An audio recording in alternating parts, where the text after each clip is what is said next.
Para pemirsa sekalian, channel Polisi Oh Polisi kali ini akan membahas tentang pemuda yang pamer senjata dan menjadi viral.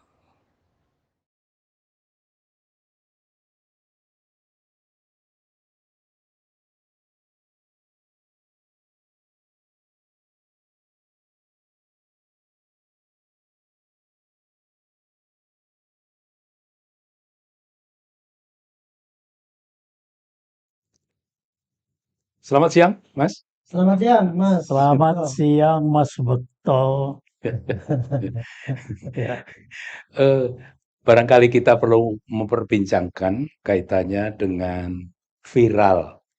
Ada pemuda keturunan Tionghoa yang pamer senjata api di rumahnya.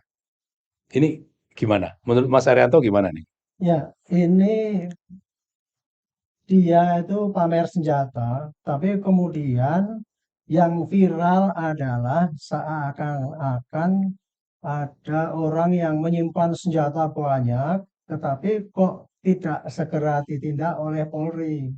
Sehingga diviralkan seakan-akan polisi itu lambat untuk menindak yang seperti itu gitu. Saudara itu bakal anukan saya. Bang Aritonang gimana, Bang? ya, saya melihatnya dari sudut bahwa informasi itu bertebaran sekarang ini. Ya, apakah informasi itu benar atau tidak? Ini perlu segera kecepatan petugas yang terkait untuk melakukan klarifikasi. Ya. Jadi itu dulu kita lihat apakah informasi tadi disebutkan Mas Bekto senjata api. Mas Haryanto menyebutkan senjata. Ini sudah dua yang berbeda. Ya. Kalau masyarakat mendapatkan informasi seperti itu, ya perlu hati-hati mencernanya. Ya. Jadi Jangan, kesimpulannya ada dua ya, pendapat masyarakat ini. Pertama, polisi kurang reaktif, ya, tidak cepat bertindak. betul. Yang kedua adalah ada penilaian dari masyarakat sebagian ya menganggap polisi melakukan standar ganda, di mana kalau ini dilakukan oleh teroris itu cepat sekali polisi menindak. Tapi karena pelakunya ini dengan ciri-ciri tertentu seolah-olah polisi ragu-ragu gitu. Itu gimana Mas Rentot? Ya, itu tadi saya katakan ya, Mas Aritonang juga menyampaikan. Sekarang ini kan memang dunia dikuasai oleh medsos ya gitu.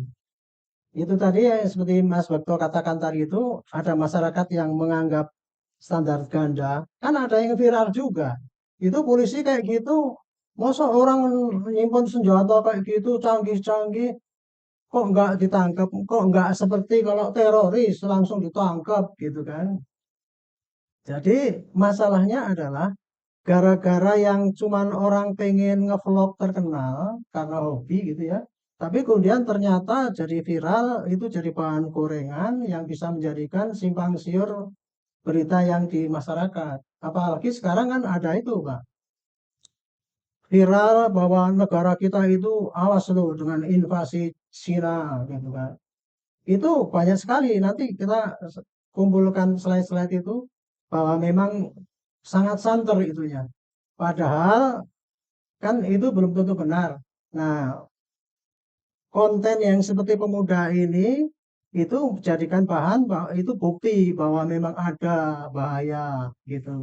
Jadi makanya itu kita di sini ingin mendudukkan bahwa ternyata ya itu setelah dicek itu adalah terjadi di Jawa Timur, Mas.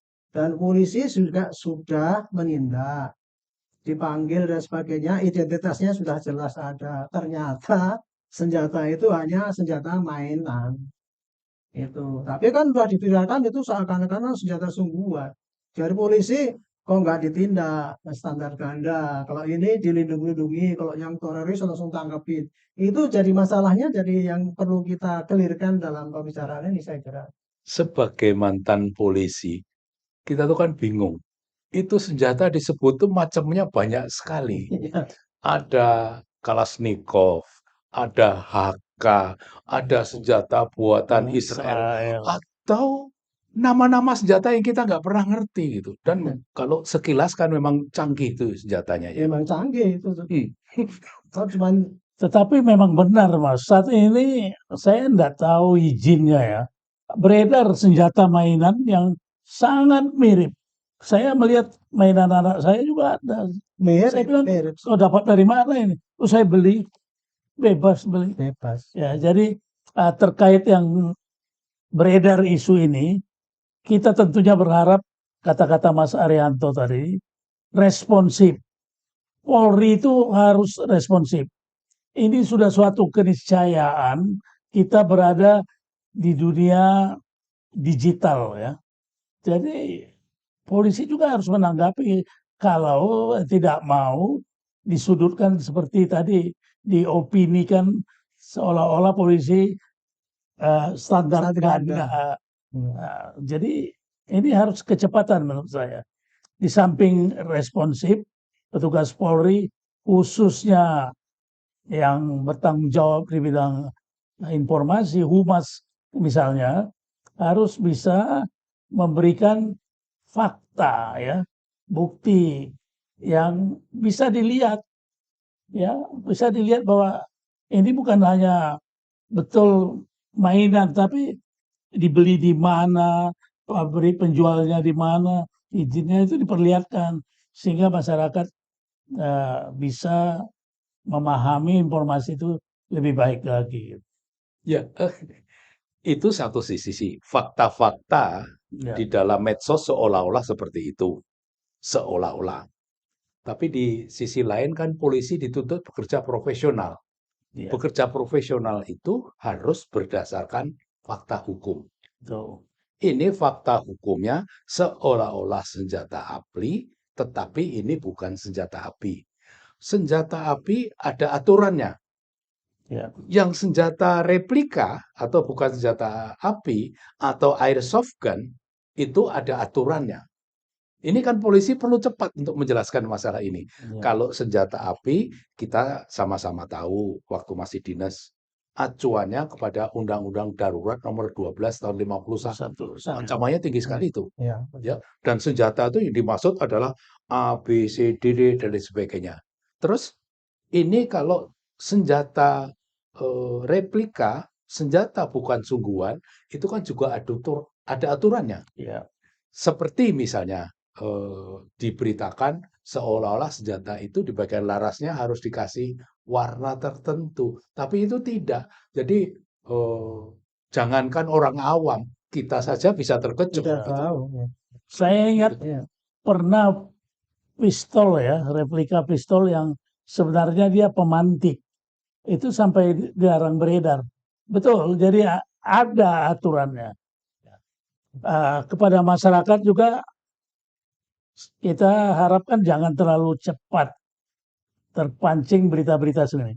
Karena sesungguhnya di media sosial ini, berita-berita itu ada dua jenis. Pak. Yang sifatnya hoax atau salah. Yang pertama, misinformasi. Memang dia tahu itu salah. Tapi masih ulangi, dia tidak tahu bahwa berita itu salah, Salah. diberitakan juga. Yang kedua, disinformasi. Dia tahu salah, disebarkan juga dengan tujuan-tujuan tertentu. Ini yang berbahaya. Ya. Jadi supaya ini jangan sempat terjadi, polisi harus cepat memberikan klarifikasi. Ini loh kejadiannya, ini faktanya, ini upaya kita. Ya, ini yang kelihatannya kurang. Barangkali saya tidak lihat ya dalam kasus ini kecepatan itu kurang terlihat. Saya Mas ya ingin menyitir dari Mas Okto tadi dan Mas Aritonang. Menghadapi seperti ini itu ada dua tuntutan. Pasti polisi harus profesional dong. Itu kan hukum harus ditegakkan kan gitu kan. Di satu sisi begitu. Tapi di sisi lain polisi juga harus pandai-pandai di dalam dunia yang sangat sekarang viral dengan medsos ini, pandai-pandai memberikan keterangan kepada masyarakat dampak daripada viral ini. Jadi polisi tidak cukup hanya menegakkan hukum, kemudian selesai. Kewajiban sekarang adalah menjelaskan kepada masyarakat bahwa itu duduk persoalannya seperti ini. Sehingga polisi nggak dinilai oleh lambat itu tadi. Jadi setiap saat menghadapi kasus yang seperti ini, mestinya polisi ada dua sasaran itu. Menjelaskan mengenai proses hukumnya seperti itu, dan kemudian menjelaskan pada masyarakat supaya masyarakat tahu bahwa ini adalah seperti ini, bukan masalah hukum dan sebagainya. Ini kan kemarin kan waktu Polda Jatim ya, itu sudah merilis Mas, sudah dipanggil, identitasnya begini dan sebagainya, sebagainya. Dianggapnya sudah selesai. Tapi kan yang beredar kan polisi bersandar ganda, ini cuek dengan gini ya. Nah, itu karena dianggapnya ketika polisi sudah merilis itu, sudah dianggap sudah selesai tugas polisi. Makanya saya pikir polisi harus lebih ini aware lah gitu. Tidak hanya cukup, tapi harus ada penjelasan yang seimbang untuk mengantisipasi viralnya berita yang menyerang polisi itu tadi. Ya, Artinya, menurut Mas Arianto sama Bang Aritonang, ini pemberitaan itu belum imbang. Ya, ya, betul. Polisi bergerak cepat, kita tahu, ya, Ya, ya. Tapi ini digoreng terus berita boleh. itu, kan gitu. Ya. Jadi pemberitaan oleh polisi itu sekali lagi belum seimbang. ya, Bukan hanya bahwa itu bukan senjata beneran sudah ya, selesai, tidak. ya, Tapi juga harus dijelaskan. Jelaskan. betul. Ya, ini dampak dari pemberitaan ini itu sangat tidak baik. Ya. Di dalam klarifikasi, waktu itu sangat menentukan. Jadi kecepatan polisi memberi respon terhadap berita yang beredar itu sangat menentukan. Kalau antara beredarnya informasi dengan klarifikasi jauh, ini yang waktu itu digoreng kemana-mana. Jadi kecepatan merespon, kemudian kalau belum lengkap, dilengkapi lagi, terus dibanjiri informasi itu. Sehingga masyarakat paham, oh ini kasusnya seperti ini. Yang kita lihat, barangkali saya salah ya, antara muncul berita dengan respon klarifikasi dari polisi itu, ada tenggang waktu yang cukup lama menurut saya ya. Sehingga sempatlah ini digoreng kemana-mana. Ya. Sekarang pertanyaan kritis ini, ya. Ya, Ada dua. Apa saran kita kepada masyarakat? Yang kedua, apa saran kita kepada Polri menghadapi kasus yang seperti ini? Mas Arianto gimana, Mas?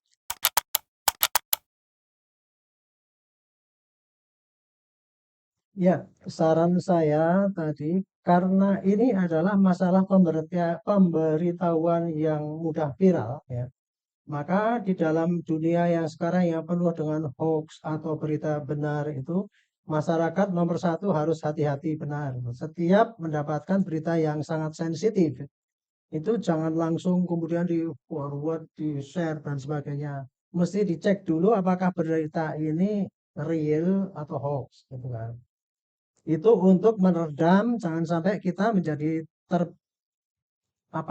terjerat ikut dalam kegiatan menebarkan berita-berita bohong. Itu kan bisa. Jadi itu masyarakat harus waspada dengan informasi yang ada. Itu untuk medsosnya itu dulu. Mungkin yang lain silakan. Mohon maaf, saya potong. Waspadanya masyarakat bagaimana, Mas, caranya, Mas? Karena kita itu kan tidak bisa membedakan ini berita ini sungguhan atau berita ini hoax.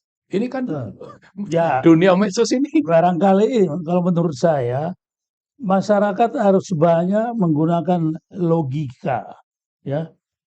Wajar nggak kalau ada berita di bandara ditemukan 300 pucuk senjata api diselundupkan. Secara logika bagaimana mungkin tuh, ya, sepotong barang terlarang aja sulit lewat, apalagi 300 pucuk. Itu yang pertama. Yang kedua, masyarakat jangan sungkan meminta klarifikasi penjelasan dari pihak kepolisian, dan pihak kepolisian harus membuka saluran itu, ya. kapan saja kami dihubungi tentang kalau dia belum punya informasi, beri jawaban. Kami tunggu sebentar, kami cek. Tetapi ada jawaban. Sehingga masyarakat tidak mencari jawaban kemana-mana. Itu barangkali penting kita himbau lah. Baik kepada masyarakat maupun kepada pihak kepolisian sendiri. Bukalah saluran informasi itu agar masyarakat mudah mencari klarifikasi terhadap informasi yang menyesatkan itu.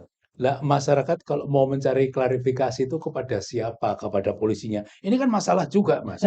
Nanti di telepon 110 Ya, Nggak tidak bisa. diangkat Nah, dan itu sebagainya. Mas. Ini juga jadi masalah, Betul, Mas. ya. Betul. ya, Begitu. itu yang saya maksud. Kita tidak bisa menapik lagi. Ini satu keniscayaan kita berada di era digital. Buat dong satu saluran digital yang Ya. secara cepat bisa merespon permintaan-permintaan masyarakat, apalagi menyangkut hal-hal yang sangat sensitif. Oke, kembali kepada masalah sensitif. Masalah senjata itu sangat sensitif. Ya. Ya, Menjelaskan kan tidak harus tuntas. betul. Menjelaskan itu kan cukup apa, di mana, Ya, kapan. Itu dulu. ya. Ya. Diikuti bukti ya. Iya. Bukti ya. Jadi Jadi misalnya kalau saya sebut ini senjata mainan, saya tunjukkan senjata benar ya, yang satu merek. Ini loh Kalashnikov yang benar. Ini tadi yang dipamerkan. Jadi masyarakat betul ini bahwa itu tadi bohong. Saya ingin tambahkan Mas mengenai waspada. Waspada yang bagaimana? Tadi kan nomor satu masyarakat itu waspada supaya kalau ada informasi masuk cek dulu gitu kan. Nah, ceknya kemana kan gitu. ya. Nah, itu harusnya kan ya suatu keharusan polisi menyiapkan channel khusus untuk menerima Iya. permintaan klarifikasi itu tadi, Pak. Ya, jadi tapi jangan sudah tapi begitu kita tanya cepret nanti akan kita balas ditunggu-tunggu nggak ada balasannya. Itu yang terjadi, Pak. Jadi jangan salahkan. Ya, Salahkan itu kalau jadi ya mencari-cari ke tempat lain. terus yang kan butuh klarifikasi cepat tadi Iya. kan. Itu harus polisi nyiapkan itu, Pak. Divisi cyber yang mampu menampung semua apa yang perlu klarifikasi dan cepat membalas. Yang kedua, Mas, masyarakat juga harus waspada. Kita ini sekarang Indonesia ya. Sekarang lagi dirundung kesusahan karena apa? Setiap hari kita disodorkan kepada provokasi antara penguasa dan oposisi. Itu semua kan menggoreng-goreng masalah yang kecil jadi gede. Itu tadi penyelundupan senjata gitu kan. Itu kan nggak masuk akal, Pak. Tapi kalau itu tidak diklarifikasi segera, berita-berita yang bohong itu lama-lama dianggap kebenaran. Gitu. Ya, Itu masalahnya. harus diingat oleh polisi itu sendiri, Polri, Iya, bahwa pekerjaan-pekerjaan polisi sangat banyak yang bisa dijadikan pintu masuk Pintu masuk. untuk menggoreng, menyerang kemana-mana, Iya. termasuk kepada pemerintah. betul. Dengan kata lain adalah polisi harus merubah diri, menyesuaikan dengan perkembangan teknologi informasi ini. Ya. Kan begitu. Teknologi informasi cepat sekali, polisi harus menyesuaikan itu. Oh, Kan gitu. betul. Tapi ini masyarakat itu kan kritis. Masyarakat kan berhak mengkritisi polisi. Masyarakat itu berhak untuk mempertanyakan ini kamu polisi sudah berbuat apa gitu. Gimana itu masyarakat itu? Ya, di dalam era reformasi sekarang ini ya, nomor satu kan memang bebas berpendapat, apalagi memberikan saran, bebas, betul, dilindungi oleh undang-undang, bahkan konstitusi untuk itu. Yang nggak boleh memfitnah, Mas. Nah, cuman caranya memberikan saran, pernyataan pendapat itu ada rambu-rambunya. Kita kan ingat ya, ada kebebasan menyampaikan pendapat di muka umum. Itu ada rambu-rambunya. Contoh, tidak boleh lebih dari 12 jam 6 sore. Kontennya juga tidak boleh yang berisi menimbulkan perpecahan. Tempatnya tidak boleh di lingkungan ibadah, militer. Tapi kan kenyataannya kan itu kan dilanggar karena orang tidak tahu semua bahwa ada rambu-rambu untuk itu gitu. Jadi memang orang boleh mengkritik lah apa saja, asalkan dengan cara yang baik supaya dia tidak melanggar hukum. Sebaliknya dari polisi harus sudah sekarang jangan berpikir lagi saya adalah penguasa, boleh segala-galanya, rakyat harus tunduk pada saya. Sekarang udah nggak zamannya itu. Kita kan sama ya gitu. Bahwa kan kita ini sebagai pelayan. Seperti dulu moto kita kan pertama kali kita pelayanan itu ya cuman disuruh begini terus, tapi tiap hari ya cuman dihujat terus sama gitu kan. Itu gitu. Jadi intinya polisi harus sadar bahwa sekarang dunia kritik dan kita tidak terlalu alergi dengan kritik gitu. Kalau seandainya masyarakat nih tahu ada orang memiliki senjata, pegang senjata, padahal itu masyarakat curiga itu ilegal. Itu gimana, Bang Ritonang? Sebaiknya Ya, sikap masyarakat. wajar ya. Masyarakat itu curiga karena pengetahuan barangkali tentang senjata juga terbatas. Sehingga semua sudah dimasukkan, diklasifikasikan kepada satu yang berbahaya. Mengatasi seperti itu tadi, kalau saya sangat menyarankan Polri membuka link untuk bisa menerima pengaduan keluhan masyarakat dengan cepat menggunakan teknologi yang ada. Tidak harus ke kantor, tidak harus kemana-mana, tapi dengan apa yang dia punya, handphone misalnya, telepon Pak, saya melihat ini, apalagi dibantu dengan mengirimkan fotonya dan lain sebagainya. Hanya saja pertanyaannya, sejauh mana masyarakat tahu nomor-nomor polisi? Ya kan? Itu juga masalah Itu tersendiri. masalah kan? Ya. Ya. Polisi terbuka tapi mana dong nomor polisinya? Mana? Apalagi Sudah loh Mas itu bola-balik disosialisasikan ya 110 lah, 112 lah banyak. Kemarin ini kan disosialisasikan lagi. Tapi prakteknya masih belum mampu untuk menampung semua itu. ya, Jadi saya pikir polisi harus berpikir kembali ya untuk memodernisasi sistem pelayanan dia itu, Mas. Jadi saya pikir ya polisi itu yang namanya melayani itu bukan hanya misalkan mengeluarkan SIM, kemudian menangani masyarakat, tapi juga melayani orang yang ingin mencari klarifikasi. Itu dilayani dengan sistem digital yang otomatis kita apa tidak harus pakai waktu untuk delay gitu kan. Saya ya, kira gitu yang perlu ditingkatkan terus. Ada yang menarik ini.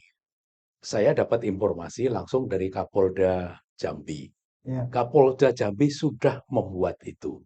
Jadi masyarakat menelpon kepada siapa saja hari ini di jajaran Polda Jambi, Kapolda monitor. Dan itu tindak lanjutnya semua sangat jelas. Saya pikir suatu saat Kapolda Jambi perlu kita undang untuk Ya, masalah ini. Ini kan iya, pelayanan iya. masyarakat ini. Terima kasih loh kalau sudah ada terobosan itu. Tapi jangan hanya di Jambi. bisa aja. Ya, Indonesia dong.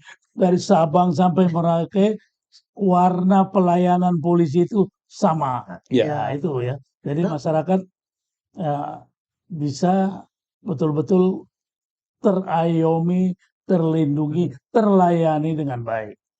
itu tadi saran kepada masyarakat.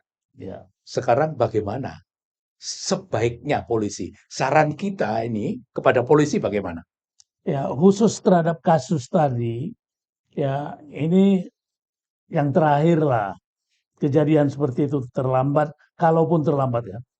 Ya, sistem Humas Polri itu kan berlapis. Kejadian di Jawa Timur sudah diklarifikasi oleh Polda Jatim katakan atau Polres Kota Besar Surabaya. Tapi kan ini dengan teknologi sekarang menyebar viral ke seluruh Indonesia.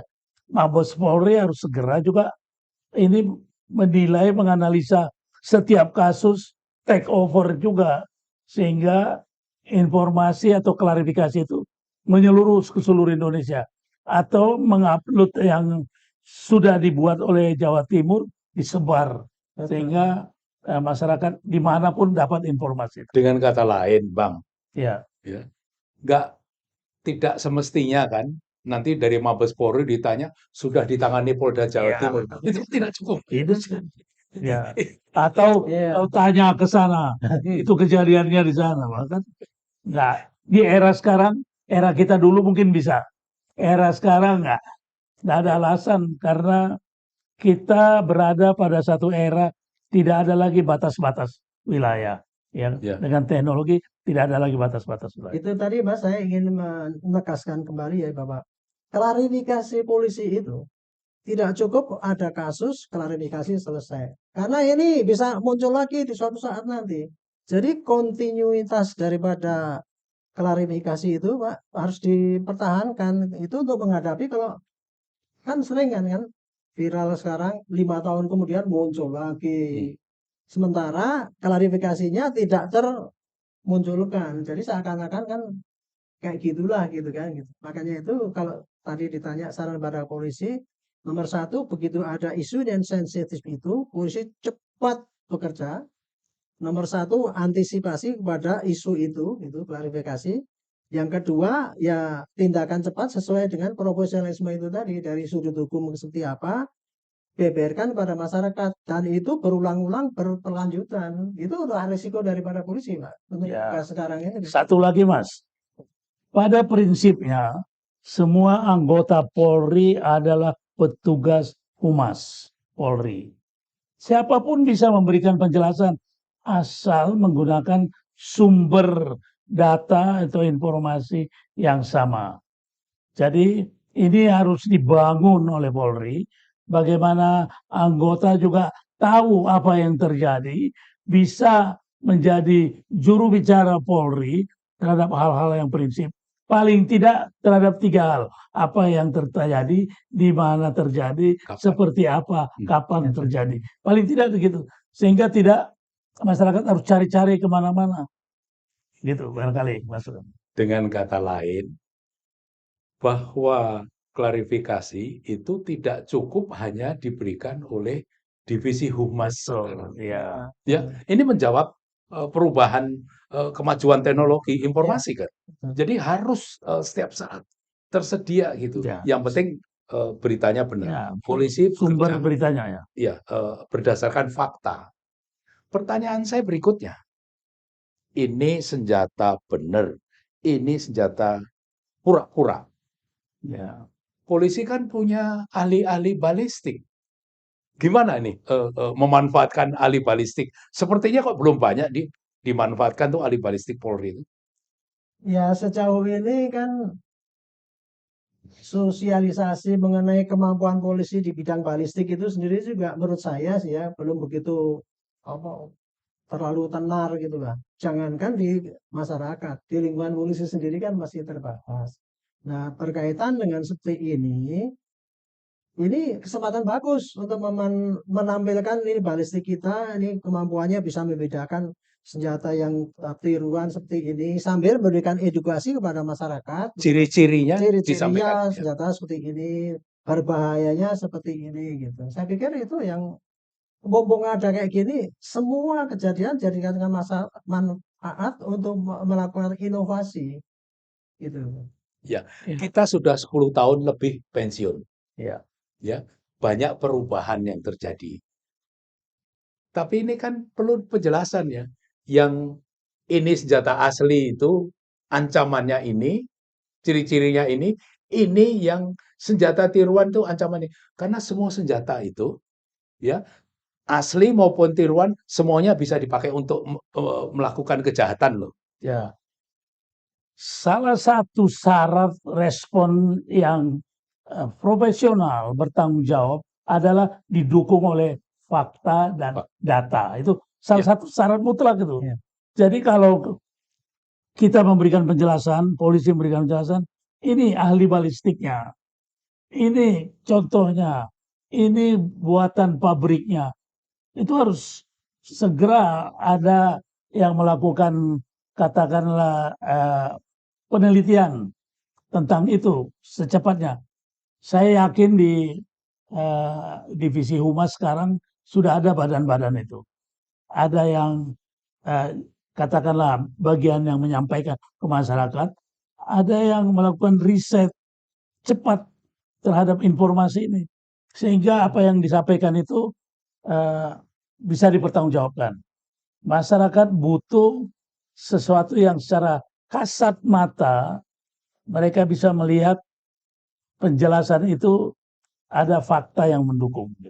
Oke, terima kasih. Pembincangan yang sangat menarik Satu ya. lagi sedikit Mas, Ya. saya ingin sarankan pada Polri. Tadi kan Mas Hmm. Otto kan tanya saran kepada Polri. Mungkin singkatnya ya tadi apa yang sampaikan Pak Aritonang tadi, standar klarifikasi yang diberikan oleh Polri itu jangan diukur dari pandangan polisi sendiri. Sudah menjelaskan hukum, selesai.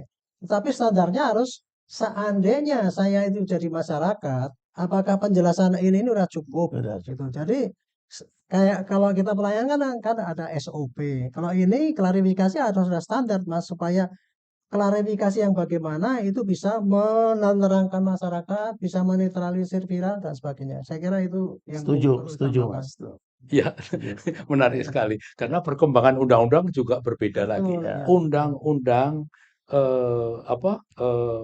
apa istilahnya elektronik apa itu undang-undang itu penyebaran ITE, informasi ITE ya. ITE. Ini kan juga berkembang terus. Waduh, Zaman kita besar. belum ada ya. Iya. Kok susah jadi polisi sekarang ini. Yang sudah ada zaman kita, Hmm. Undang-Undang Keterbukaan Informasi nomor 14 tahun 2008. Ya. Keterbukaan informasi apa jabarannya? Ya. Kemana masyarakat mencari informasi? Tadi kan Ya. sudah ada nggak saluran masyarakat mencari informasi yang mudah dengan menggunakan IT misalnya? Ya ini perlu Mesti memang dibangun. menjadi pekerjaan rumah lah kawan-kawan di polisi. Ya. Baik, para pemirsa, ini perbincangan kita hari ini. Kita semua menunggu bagaimana tindak lanjut dari Polri, khususnya Polda Jawa Timur, terhadap proses kasus pamer senjata ini. Senjata beneran begini, kalau senjata tidak beneran begini sesuai dengan aturan undang-undang. Karena polisi itu bekerja berdasarkan aturan undang-undang. Terima kasih, selamat siang. Selamat siang. Selamat siang. Terima kasih sudah menyaksikan. Mohon bantuan subscribe, like, dan share. Sampai jumpa.